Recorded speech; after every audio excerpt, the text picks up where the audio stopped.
Ni wazi kabisa karoti ambayo unakula leo si sawa sawa na ile karoti ambayo ulikuwa unakula zamani. Lazima ujue kwamba pilipili hoho ambayo unakula leo sio kama ile ya zamani. Tikiti lile la zamani halipo tena sokoni. Kuku tunaokula leo sio kama wale wa zamani. Ng'ombe tunaokula leo sio kama wale wa zamani. Jamani, siku hizi kuna mbegu mpya zimeingia, na kwa kutumia tu akili yangu ya kawaida na najua kwamba virutubisho ambavyo vilikuwa vinapatikana kwenye yale mazao yetu ya awali si sawa sawa na virutubisho ambavyo vinapatikana na mazao ambayo yamezalishwa kijenetikali.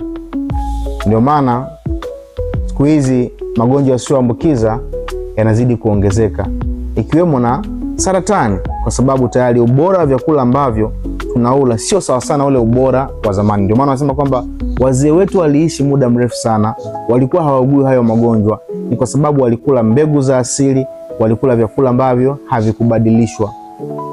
Kwa hiyo katika dunia ya sasa lazima ujue kwamba unatumia nini, unafanya nini ili kuweza kupata virutubisho ambavyo hauvipati kwenye vyakula ambavyo unakula vya kila siku. Share, like na comment video hii ili iweze kumsaidia pia na mtu mwingine.